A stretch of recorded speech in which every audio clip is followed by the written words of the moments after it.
That's true.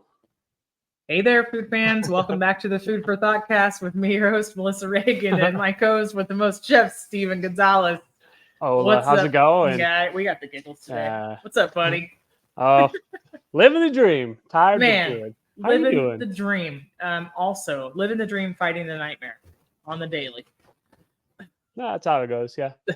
It's usually how it is. Adulting. Yeah. It's usually how it is. Yeah, buddy. Man, Steve, did you figure out what we were gonna have for dinner the other? Oh, wait, tell me about pizza.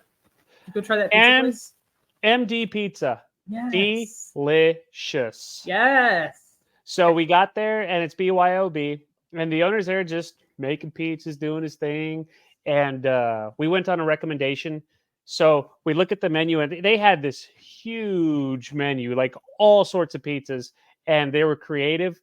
And so we were telling them first timers here. So the owner was like, I would recommend the margarita. Like that's what I always recommend.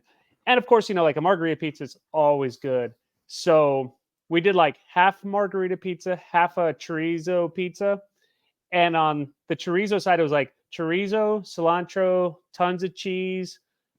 Yeah, it was good. And of course, you always go with the garlic butter. And then we also got like cheesy breadsticks. And then like half of it was just regular cheesy breadsticks. The other half had like hatch peppers on it. Stop. That sounds amazing. Holy crap, it was so good. You kind of lost me at cilantro on the pizza, but you got me back with that. Honestly, all it was missing was a fried egg on top, and that was breakfast. Ooh. Like everything that I do for like chorizo, egg, and cheese tacos and stuff. Yeah. That's what I do, So it, like I said, this pizza had it all except for the egg. It was good. I recommend it. That sounds amazing. All right. Yeah. MD Pizza in Midland. In Midland, Texas. Yeah. All right. Everybody put that on your list to go check it out. I'm not quite sure why you would go to Midland except for to visit Chef Steve, but right. Maybe it's funny though, because there's two reasons. It's Steve and pizza. Right. So it's funny because we were talking to the owner and he was telling us that I guess Google, he had an account with Google like to promote him and stuff like that, and Yelp and all sorts of stuff. And they were like robbing him blind, And so he was like, we're done. I'm not paying for your services anymore. So now it's permanently closed on Google and Yelp. But if you're listening and you live in West Texas, it's not closed. And I recommend it. It's not closed. It's a farce. Yeah. It's a fake out. Yeah. It's one of those marketing things where it's like, we're closed and you can't come, but eat the best pizza in town. That's a demand thing for sure. There's a lot of good pizza spots out here, actually. They're starting to pop up more and more, and like they're all good in their own unique way. You know what I'm saying? I love to hear that. That's awesome. Yep. Man, maybe Midland can turn into a food destination. A pizza mecca. Pizza mecca. Mecca pizza? I don't know. That doesn't sound. No, we don't say it that way. Pizza mecca. No, you got it. Yeah, you're right. I thought you were like trying to segue into a joke, and I was like, "You can do it. Keep running. Like it's the finish line is there. Like what's the punchline?" No, I'm too tired to think of jokes and be witty. bro, same. So, what was the most amazing thing that you had this week? My tank is empty. Let's see. What was the most amazing thing?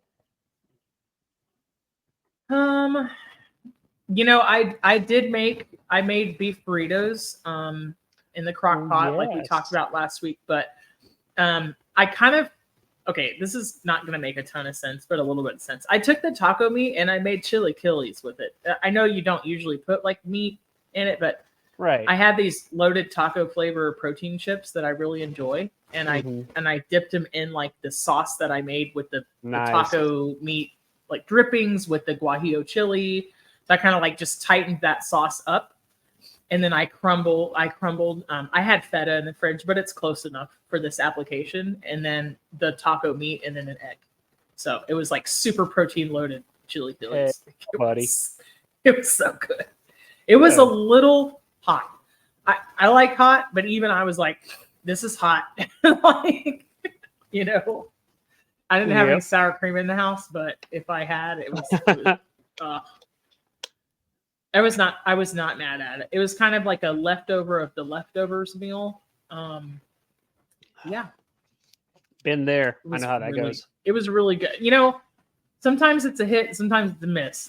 There were a lot of times in my early 20s where I would be like, I'll put these leftovers together and make like a soup, and it would just be god awful. But you just felt like, well, I paid for this, I need to use it. Just like I don't know. Hey, more often than not, I feel like it should be a win. Every now and then you're entitled to a lose, and that's fine. Yeah, I mean, I think the win is that you're trying to use the leftovers and they're not going in the trash. But man, sometimes, you just have like 50 things in the house that don't go with each other, and it's just weird. Yeah, I could see that. Speaking of which, yeah, I got no leftovers. So I either have to cook or go get lunch today. Oh, dang. I ain't got no leftovers, Lieutenant Dan. Hey. Lieutenant Dan ain't got no leftovers. My God, we are tired. What's your shirt say? Pizza is my Valentine. I approve. So, even though we're in July, yesterday I went to work wearing a Christmas shirt. I saw it. I ordered these Christmas shirts back in November, and I had every intention of wearing them all throughout December. And I didn't get them till February? So I figured, you know what? I'm not going to let these shirts sit in my closet all year just to wear them for 1 month. So now we're wearing them for 2. Christmas in July. And of course, I'm meeting like new vendors and stuff like that at work. Did Steven care? Not at all. Isn't that always how it goes? You're I'm wearing this Santa hat. I got it was a promo. It was a free swag. And then they're like, hey, Steven, you're going to meet the head of acquisitions today. Okay, great. Let's do it. And they're like, and it's July. It's nowhere near December. Like, I'm just going to say at this point, it's kind of like about wearing the most ridiculous, but still professional shirts that you can find. Yeah, now you can't. Work. Now you have to like keep one up in yourself. You can keep I know. Pop the next thing. So I have 2 Christmas shirts that I'll be wearing, and then I might, because I love Halloween, I might as well just start wearing my Halloween shirts too. Is it same? Is it the same brand shirt that sent you like the one with all the Texas stuff on it? No, I've been getting like a handful of shirts from like different brands all around the country. So. If you guys didn't see this, if you don't follow Chef Steve on Instagram or Facebook, he put it in his stories. This was a fantastic shirt. It was like black with all these little neon Christmas things on it. It was really great. But if you were like 4 or 5 feet away from him in a room, you'd just be like, oh, that's a really cool design. I feel like you had to get kind of right up on it to be like, oh, those are like Christmas trees and reindeer and stuff. But it's not Santa. But it's not like traditional Christmas colors. I don't know. I'm jealous. My wardrobe doesn't have that much fun in it. So, yeah. I mean, you could just start getting chef coats that have all sorts of weird stuff on it, or like the metalheads. So, like the metalheads do, and they get like their jean jacket, and they just put a ton of like patches all over it. You could do that with a chef coat. That's what my podcast laptop is for. It has all the stickers all over it. And then so do my guitar cases for sure. The work stuff is very solid. It's solid color. So I should do that, but I like to keep my laptop like clean, clean looking. Well, it's because it's exactly the same as my work laptop, and I wanted them to be very clearly differentiated. Oh, it's the same thing. Like when people put stickers on their vehicles, some look cool. I don't like that. I like to keep it all clean looking. Yeah, I'm not like I love to read other people's bumper stickers, but not for me. But I did have one like magnet bumper sticker one time. It was really great. It said my other vehicle is a TARDIS, like from Doctor Who. Somebody stole it. Made me so sad. So the only one that I ever saw that I really loved was there was a truck, and on the back windows, on the driver's side or on the passenger side, it says, if I pass you on this side, you're good. And on the driver's side, it had an arrow pointing to the left saying, if I pass you on this side, you're a dumbass. Because in the state of Texas, you could get pulled over for driving too slow in the left lane because that's the passing lane. And people don't understand that still. So we're going to wake up We're gonna be all on our second win just talking about slow drivers. Oh, we got so far off topic. You know what? There's never anything. You know where there's never any leftovers, Steve? Where? When I eat sushi. What about you? My problem is that I order way too much and I have to eat it all because you're right. It does not hold over very well. Is it actually a problem though? When you order too much, yes, because then you're eating yourself sick. And that's not a good feeling. But if you ate all of it and there was no waste, it sounds like a solution to me. I don't know, buddy. Maybe it's your perspective. I absolutely love sushi. What I need to do is order one roll at a time, maybe two, like to begin with, and then one roll afterwards until I can't eat anymore. That way I can judge, like, okay, I ordered perfect. It's hard. I love sushi. Me too, man. Like sushi, it's one of those things. It's kind of hard, right? Because you obviously want it, all of it in your mouth as fast as possible because it is delicious, but it's the rice, and then the rice swells, and then you process the carb really fast, and then you think you're not hungry, but then like an hour later, you're like, I've made mistakes. I'm full. Like I'm painfully full. It's so amazing. Yeah, sushi is just the best. It's one of my favorite meals, but it's very expensive and it adds up very quickly. It is expensive. I count it as like a celebratory. No, that's not right. It's like an occasion. It's an occasional meal. I treat it like a special occasion because it is a little bit. It do be a little bit pricey. Now, Steve, have you ever made sushi at home? I have made a shirashi once. I've never made like a roll, so I need to do that. Bless you.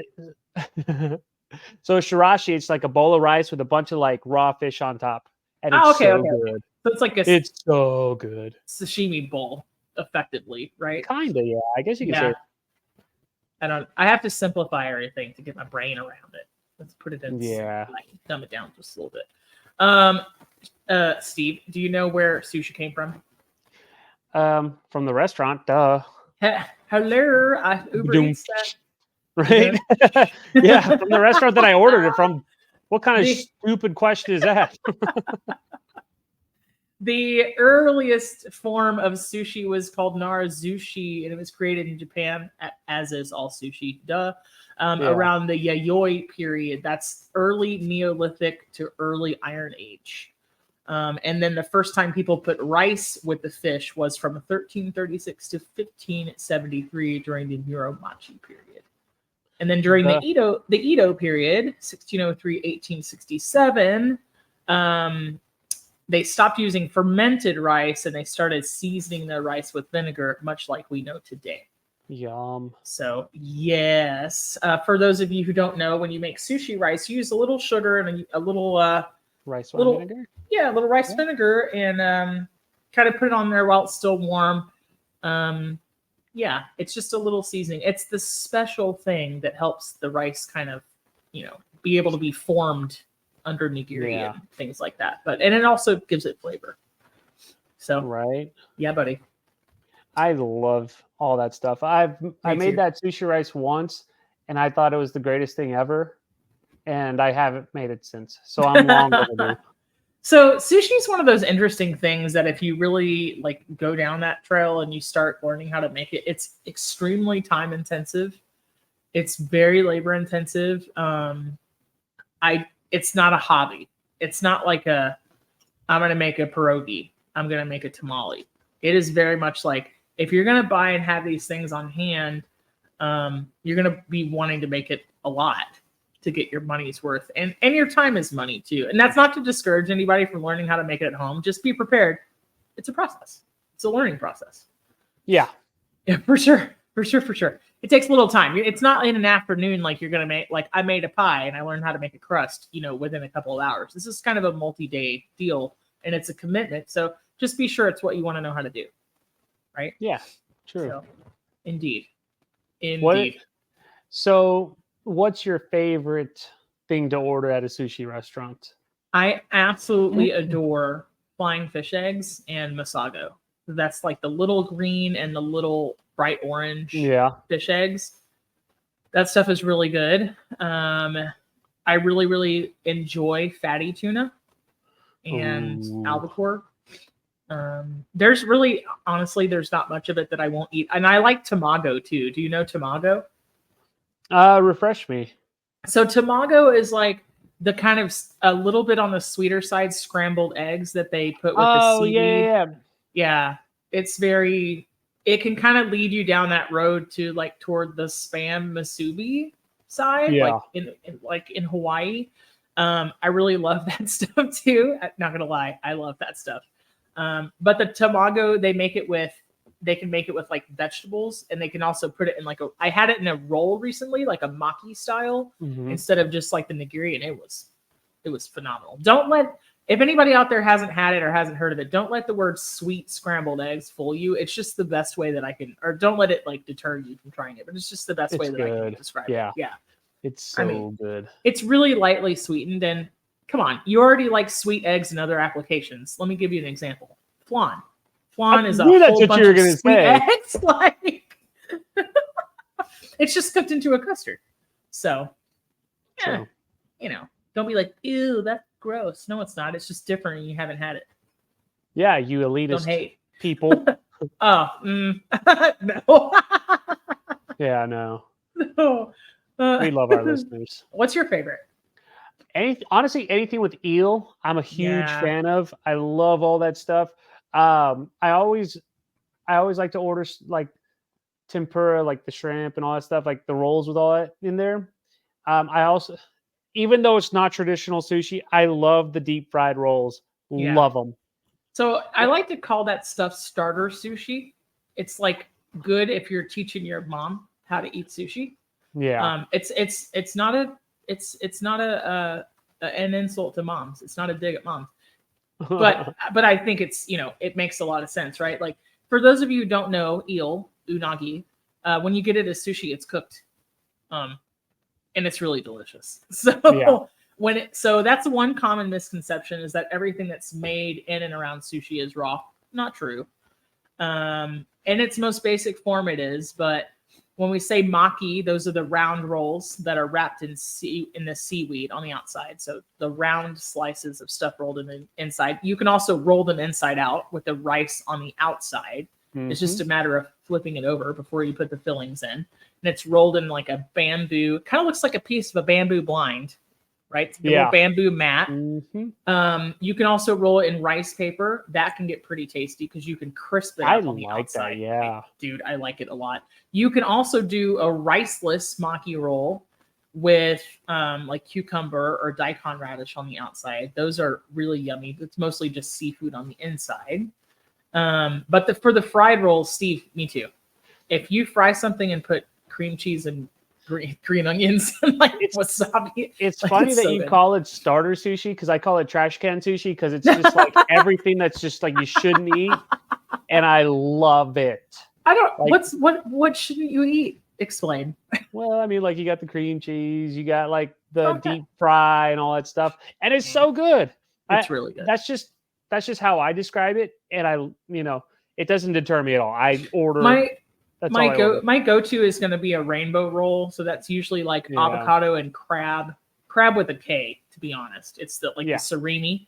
And on the inside with maybe cream cheese, depending on where you order it. But then on the top side of the rice of the roll, there's gonna be thin slices of like hamachi and tuna and salmon and avocado. So thus it looks like a rainbow.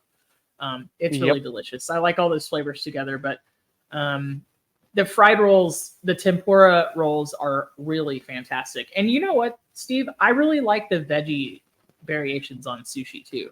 I do too. Yeah. I'm a spider roll kind of guy. I like that because I love the soft shell crab that's, fried, and then of course like the cucumber, the avocado, the daikon, and then the spicy mayo, and so good. Yeah, and so when you guys hear us talk about these rolls, these are not like, you're not going to find them in Japan. This is Americanized. Totally. I went to like an authentic Japanese sushi restaurant once in my life in New York City, and I mean, it was phenomenal. How was that? Yeah. Oh my goodness. Yeah, it was amazing and very pricey, but it was totally worth it. I mean, of course, there's also there a lot of the sushi restaurants you go to, you got, a lot of authentic stuff, but I always order the Americanized stuff, Yeah. Well, and a lot of times if you're having sushi, you're having it in combination with something else. So you might be in a place that's serving like hot Japanese items. In addition, you've got like your tempura and katsu and things like that, ramen maybe.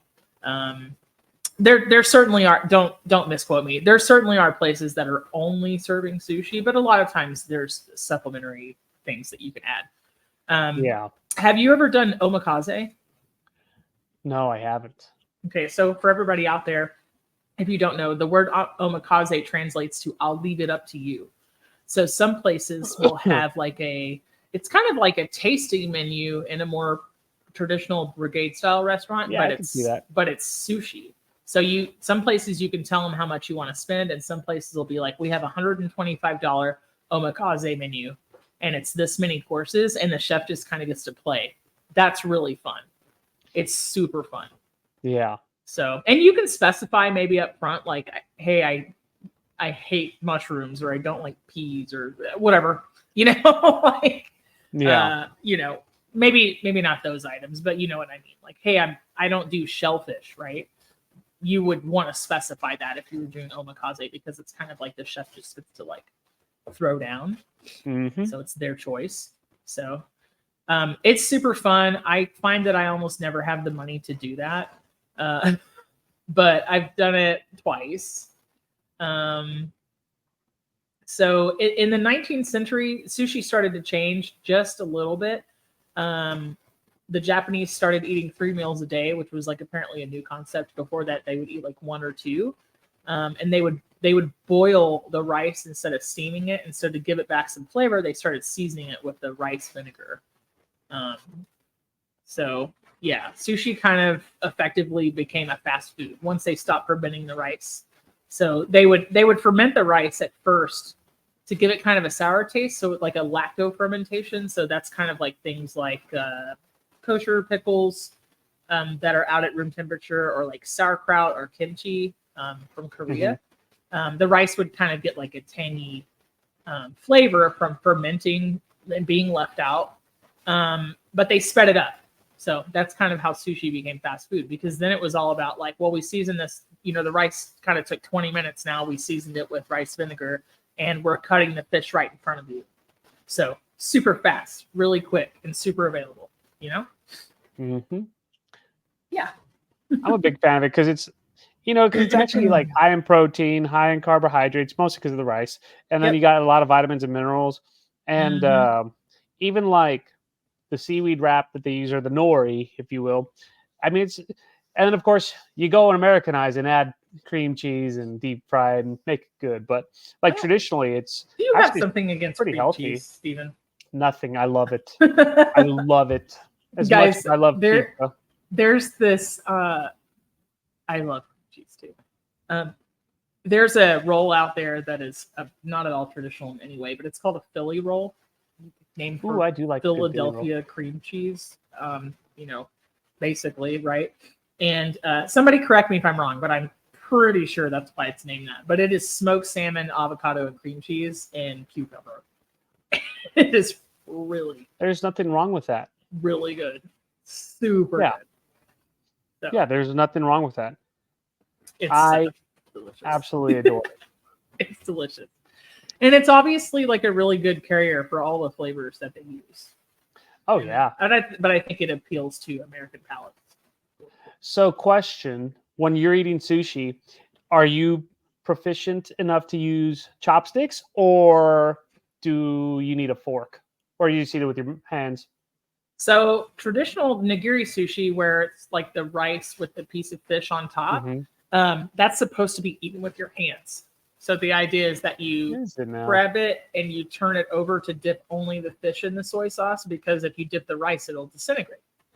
But maki, you can eat that with chopsticks. And yeah, your girl been using chopsticks since like the 4th grade. There was some project we did at school where they taught us how to do it, and I then I ate everything with them. So I can remember being a small kid and not knowing how to use chopsticks, and then one day I just kind of taught myself how to do it at a restaurant. Yeah, and I've done it ever since. Yeah, it always cracks me up, like when you see people beginning and they've got one in each hand, like they're trying to squeeze. It's like, no, let me show they have you. one in each hand, like they're about to play the You've drums. never seen that before? Oh yeah, I've seen it. Yeah. To those of you listening who do it, it's fine. We don't judge you, but it's just comical to us. One of the easiest ways I can say that you can get started is just hold one like a pencil or a pen, and just tuck the other one into your where your finger is, right there between your finger and your thumb, and you can kind of use it to move up and down. Hey, if not, they have the cheater ones with like the little rubber band, the little lever. Yeah. So it's just like it's basically like a giant pair of tweezers. Ain't no shame in that game. You could do that too. None at all. Like, have you ever had the sushi from like a conveyor belt place? Have you ever been to one of those? I've done that once in Philadelphia, and it was the coolest. And it was awesome because like the server came up, took our drinks, and then like there was a couple things that weren't, on the conveyor belt that we ordered. And they sent it out on this little robot, and you just hear like this like music while it's coming to your table. That is and it so stops, great. and the music stops, and then you get your stuff, and it just like thanks you and goes doo, doo, doo, doo, doo, and just like taking off. It's the weirdest thing ever, but it's so cool. That's the sound of Funky Town. I'm gonna have to like send that one to you. So yeah, I want to see that. Like, I want to see that. The music itself was just like, what in the hell am I listening to? But it's so cool, Robots are really cool and really terrifying all at once. Yeah. Let's talk about the types of sushi. So there is nigiri, right? This is like the bite-sized kind of lump of rice with the fish on top. Okay. You have ebi, that's shrimp. So these are all the Japanese words for these things, right? There's ebi, there's tamago, which is the cooked egg. There's unagi, which is grilled freshwater eel. My accent, good lord. Eel. It has two E's in it. Not ill. There's sake nigiri, which is raw salmon, and maguro nigiri, which is raw tuna, and so on and so forth. And then maki, which we talked about, right? Maki literally means to roll in Japanese. So it is a rolled roll, for lack of a better word. It's rolled up and then cut into little slices. And then there's a hand roll. That's just where the seaweed and all the fillings are kind of rolled into more like a cone. I think it's like a sushi ice cream cone. It's a really great way to think of a hand roll. And then uramaki is when you put the rice on the outside. That's the inside out roll. It was actually invented in Los Angeles. Why? Because the owner of this particular space wanted to appeal more to American customers, and he thought that maybe Americans didn't like seaweed as much, so he wanted to hide it on the inside of the roll. I just learned that just now. I didn't know that. So it's pretty amazing. I just thought it was because it was delicious. Yeah. So, California rolls, yay or nay? Yay. Yeah. But man, I'm all about the imitation crab. I love that stuff. So what's it called? Kani, like Kani? Yeah, there's Kani in there, surimi. Yep. So, yep. Bad news, Lieutenant Dan. I cannot find that video. Boo. I know, right? Boo. So, I'm just going to have to go back to Philadelphia and go eat there again. So shirashi, like you talked about in the beginning, shirashi. Or shirashi sushi, the long form of the word, is it's a lesser known type of sushi that features a bed of sushi rice covered with toppings. So the word shirashi means scattered. So it refers to how you put the toppings on the sushi rice. There's Tokyo style, which is all raw seafood on top. And then there's Osaka style, which is all cooked seafood on top. So, interesting. Super fun. Sushi, they say reportedly the first sushi bar opened in the Tokyo neighborhood of Los Angeles in 1906.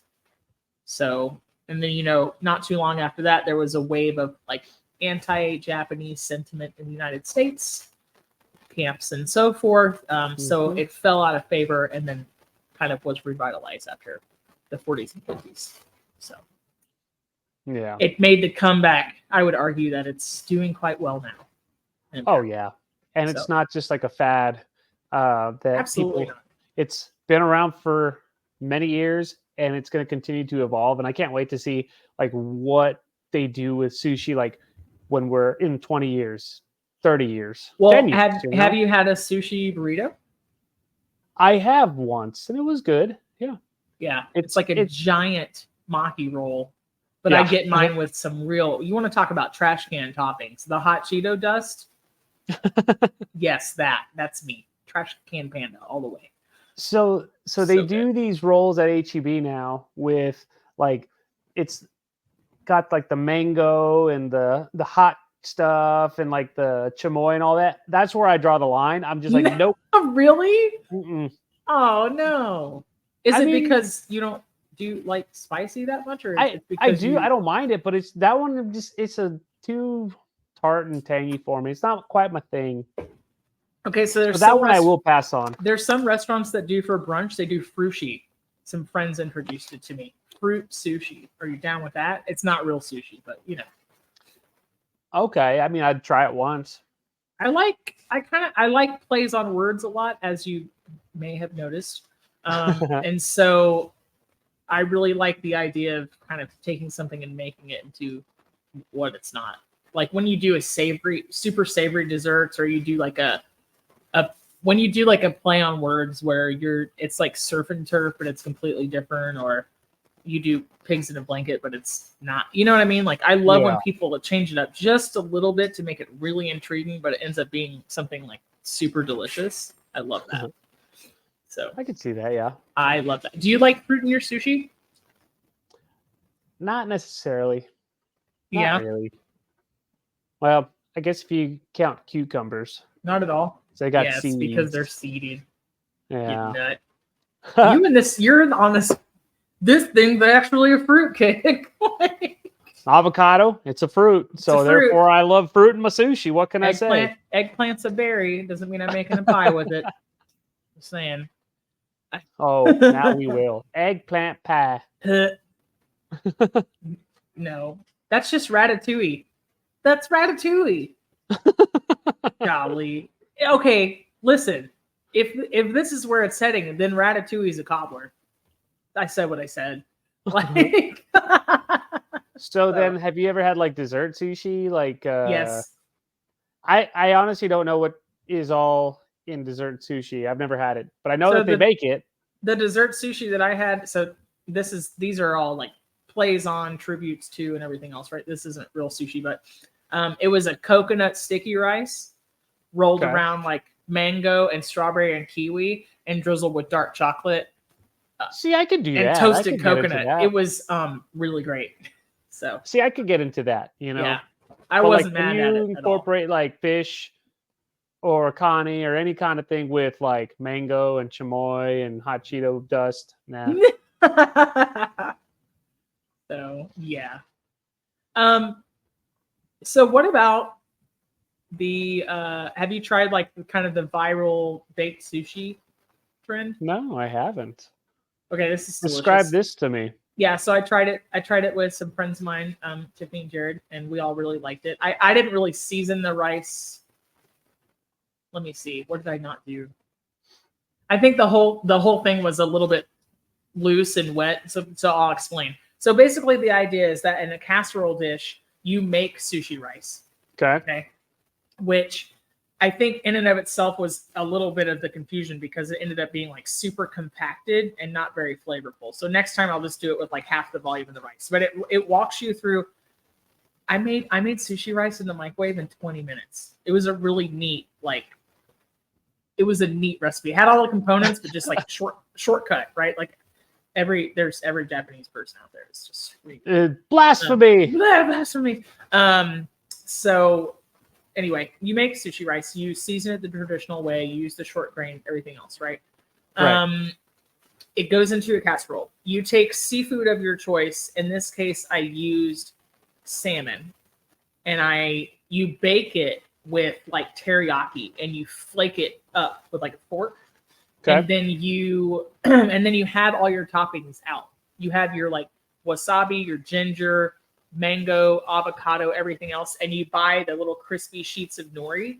So you bake this whole thing hot. The flaked fish, Kewpie mayo, teriyaki, sriracha, furikake on the top, and you like scoop it out so you get a little bit of everything. The hot sushi rice, the salmon, and everything else, and you put it in the nori, and everybody puts their own little toppings on it. It makes like a tiny little hand roll, but it's warm.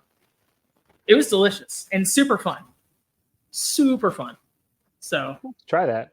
I don't know. Yeah, it's if you Google baked sushi, you can find all the white women on TikTok making it. So I mean, I think it's several months, maybe to a year old now as a fad, but because it's been replaced by every kind of charcuterie and every other nonsense. But so like, I mean, it couldn't be worse than the people who make like those nachos and stuff like on the tabletop, and they just put it all out there. Oh God! Yeah. So, you know, just use a plate. Steve, have you ever seen that Facebook page called "We Want Plates"? No. And it's this photo account that just makes fun of places that put like the fries like in like a teeny tiny shopping cart, or they put like sausages like in a beer glass, or like they just like we just want plates. We just want plates. That's funny. So yeah.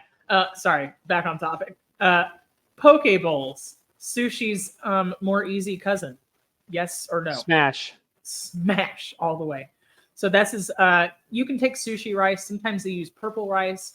Sometimes they use greens or quinoa, even though I don't know why you would ruin sushi with quinoa, but whatever. And then like raw tuna, raw salmon. You can get the cooked varieties too, but that's not really poke. So this kind of moves us into like more Hawaiian style. Islander, yeah, right. But I think you can't argue that they're not kind of loosely related culture wise. I can see that, yeah. Yeah, because there's seaweed involved and all the other regular seasonings, and then you get off in that yum sauce, and yeah, the through lines are there. It's not sushi, but very close. Yeah, so, I'm a big fan of all of it. I like all of it. So if anybody out there is if you're just like, oh my God, I just can't fathom. First, you have to like seafood. It's kind of a non-negotiable. It's a given. But then the next step is like, if you just can't deal with the texture, you think it's going to be fishy or slimy, which by the way, it's not. You can start with the cooked stuff. Really, really good. California roll. It's like crab, avocado, cucumber. Really fantastic, right? You can do like a shrimp tempura roll, which if anybody doesn't know, tempura is a Japanese breading, usually made out of club soda and rice flour. Very, very crispy, very thin and crispy. Very yummy. It costs so delicious. Yeah, there's all sort of cooked alternatives, but nothing's fishy, nothing's slimy. It tastes fresh, like the ocean should smell. Fresh, briny, agreed, cold, yes. Right? Dude, even grocery store sushi has come a long way. Oh yeah, most definitely. People used to joke. I don't know if I would eat sushi from a gas station unless it was like a 7-Eleven in Japan.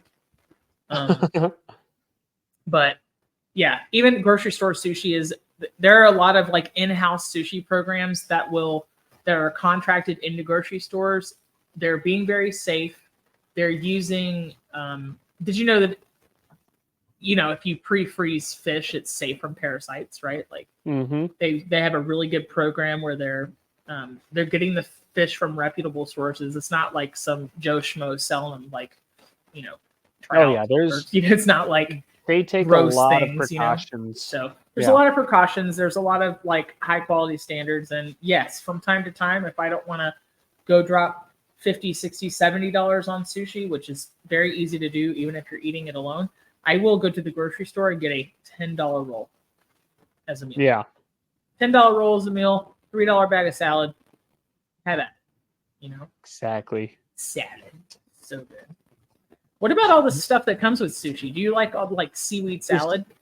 I like the seaweed salad. I like let's see. Whenever they give you like the all like your soups and all that fun stuff. Why am I blanking right now? I must be like miso soup. Yeah, I don't know why I couldn't think of that. We're tired. I enjoy it all. Like even the seafood salad that has like all the mussels and stuff like that. I dig it all. Yeah. This is a weird recording time for Steve and I, and we are all over the place right now. Not gonna lie. But it's okay. Hopefully it's entertaining. Yeah. Hopefully it's entertaining. Yes, I love all that stuff. I like the green seaweed salad. I like the all the Japanese pickles that you can get at the sushi bar. Do you enjoy all the ginger and the wasabi? Like, yes, I adore that stuff. It doesn't matter if it's the pink kind, the white kind. I love that stuff. I used to not like it, and over time, I've gotten more into it. A little bit more here, a little bit more there. I like when the wasabi just kind of like drains out your nasal cavity, or clears it out. I'm sorry, and I like that burn. I do like the ginger as well. It's lovely. I won't eat it all, but yeah, I will eat that. So, actually, I think we might go have sushi for lunch. Thanks a lot. You're welcome. So most sushi chefs will tell you that they are putting just a teeny tiny bit of wasabi under the rice for like a nigiri piece of sushi before they put the fish on to kind of perfectly season it. So it used to be considered a real faux pas. Like, I like spicy. I think we've established, right? I like sriracha on my sushi. It's kind of not super traditional. But at the end of the day, like any chef, they kind of just want you to enjoy it. But it used to be considered super disrespectful to like stir your wasabi into your soy sauce. Kind of just depends on where you go. I don't think you have to be so worried about offending somebody as if you're trying sushi for the first time or just getting into it. Just focus on like learning about it. You know, you can always like the sushi chefs at any sushi bar are happy to answer questions as well. And if you're at a really reputable place, right, the servers can walk you through. You could be like, "This is my first time eating sushi," and they can be like, "Okay, these are the great things to start with." You know? Yeah, agreed. But it's not super daunting. It's really, really delicious, and it's truly an art. If anybody out there hasn't seen Hero Dreams' Sushi, it's a fantastic documentary that explains how elevated an art sushi is and how important it is to culture. But yeah. Did you know that if you go to a sushi restaurant, it's considered bad manners to prop open your chopsticks and then just kind of like rub them against each other. That is a little bit rude. Don't do that. My wife does that every time, and then every time she does it, she looks at me and she goes, "I know I'm being rude. I don't care." So she should next. She should use her water glass as a finger bowl. Highly recommended. Maybe I'm gonna rethink this whole sushi for lunch thing. Thanks. All right, so if you're gonna eat sushi in Midland, where are you going? There is it's not really a chain, but it kind of is. It's called Volcano Sushi. They're pretty good. There's a handful of other spots like the teppanyaki, restaurants that have they do sushi. Man, that's a good one. There's not a whole lot. So, that's what we do. Yeah. But when I'm in San Antonio, there's Goro Sushi, which is very Americanized, but their rolls are huge. When you were in San Antonio, did you eat Sushi Zushi? Because I like that guy. I was just about to say that. I don't care what anyone says for being as trendy and good as it is. I love it. Yeah. There's Godai Sushi. There's, all sorts of spots in San Antonio, but like Goro, like that's my go-to. It used to be Sushi Zushi, and then once I started going to Goro, I'm like, no, this is Goro Sushi. This is my spot, And yeah, I love when they make the big rolls, and you order like 4 or 5, and then you get all the food, and you just think, why did I order so much? Why? Why? What have I done? Yeah, you're going very hungry. Yeah. Where do you eat in Dallas? Well, here in Dallas, there's 2 places that I like to eat sushi. One is called Yama Sushi. It used to be called Sushiyama, which in Japanese would be Sushi King. So now it's called King Sushi, and that's because it was sold and then rebought by a person who wanted to keep it open as the same. It is fantastic, and their hot Japanese items are really good too. I wanted to rewind just a bit though. For anybody who doesn't know teppanyaki, teppen is the name of the big grill where they cook the things in front of you at a Japanese place. So teppanyaki is like, we're doing this here in front of you. It's all the hot things, all little bites, right? But anyway, there's another place near me that's called Yogi's Sushi. Ooh. Like Yogi Vera. I don't think that's related, but the spelling is like the spelling. Hey, boo boo. The spelling is like because I knew it was coming. I was like, I'm just waiting for the moment. The spelling is like YOGI''S. It is really fantastic. They have some rolls. That's where I had the Oklahoma roll where I was like, what is happening with this? And then they've named some rolls after like Dallas sports teams and whatnot. But their traditional stuff is really, really good, and I feel like it's really fresh. And it's super close to me, which is always a bonus. So when I get to Raleigh, I need to find a sushi spot for sure. Like for real. So yeah. So it sounds like. I don't know. I feel like the closer you get to the coast, the better it should be, Yeah. Seemingly. I think you're right. Seemingly. So we'll have to look in and find out where to go. So I know that we have several listeners that love sushi in their respective places where they live, and we've got several listeners that are never going to eat sushi, and that is also okay because shout out to all of you. Yeah, regardless. Because food opinions, it's your opinion, it's what you like, it's not right or wrong. And then there's maybe some people that might try it someday. You never know. So you never know.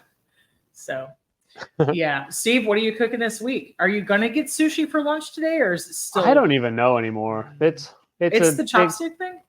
No, it's just the flip of a coin because both pizza and sushi sound good, not together. If only there was sushi pizza. If only there was a coin to flip. Your iPhone has my decision. Your phone has make my life decisions based on a coin flip. That's how I ended up going to get my master's degree in business. Do I go? Do I not? Flip a coin? Going to school. That's how I ended up getting married. No, I'm just kidding. Shut That's my favorite joke to say, though. She can hear you from the other room. She's going to let you have it when you get off. Right? No, I've said that joke in front of her. I just get the look. That's awful. But it's funny. Thank God it landed the right direction because you married up my guy. Oh, 2 thumbs up. Either way, I was going to marry her. So therefore, the coin didn't determine. The coin was a formality. Got it. What are you cooking this weekend? That's a good question. I don't even know. You got to go shopping?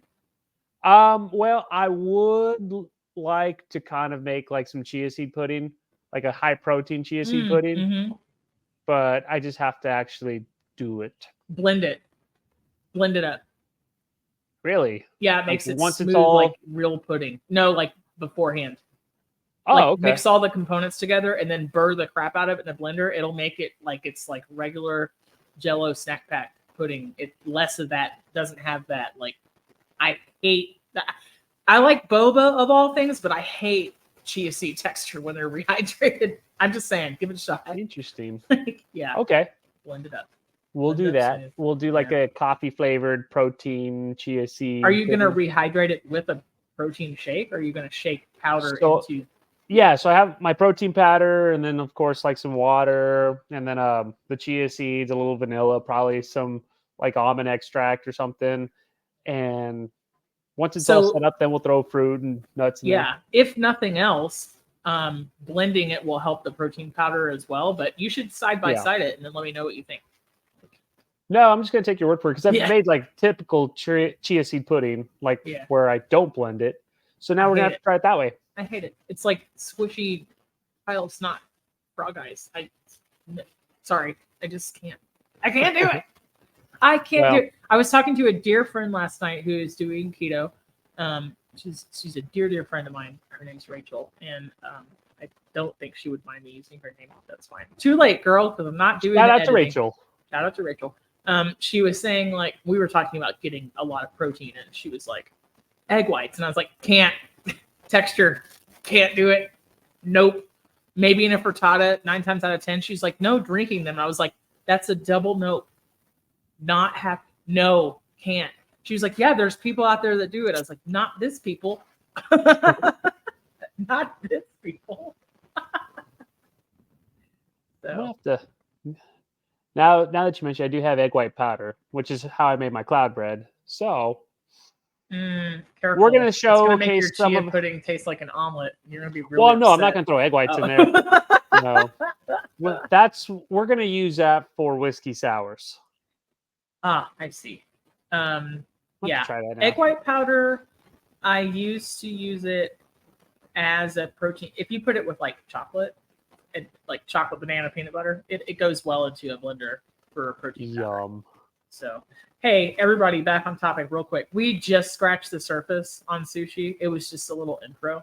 I know that there's 1,000 things out there, 1,000 more things we didn't talk about, but we just wanted to like a little intro to sushi today. This weekend, Steve, I'm cooking nothing. Sounds divine. Actually, that's not true. I'm making sticky chicken. Sticky chicken. Walk me through that. Kind of a Creole Cajun,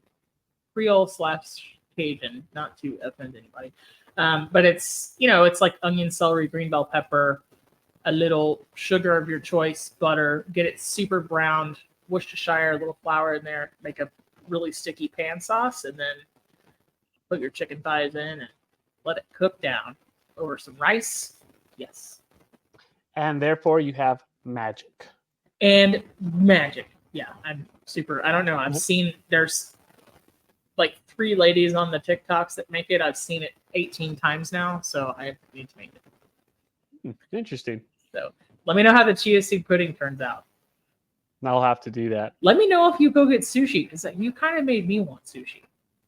Well, you kind of made me want sushi. So two wrongs make a right. It's the middle of the day. It's way too hot to go get it. I'm not going to go get it. I'm not doing it. It sounds really, really good. Maybe for dinner. Decisions. I know, decisions. I'm not finding a sushi coin. Well, we got to go eat lunch now. So enjoy flipping the coin. Gotta go, Steve. See ya.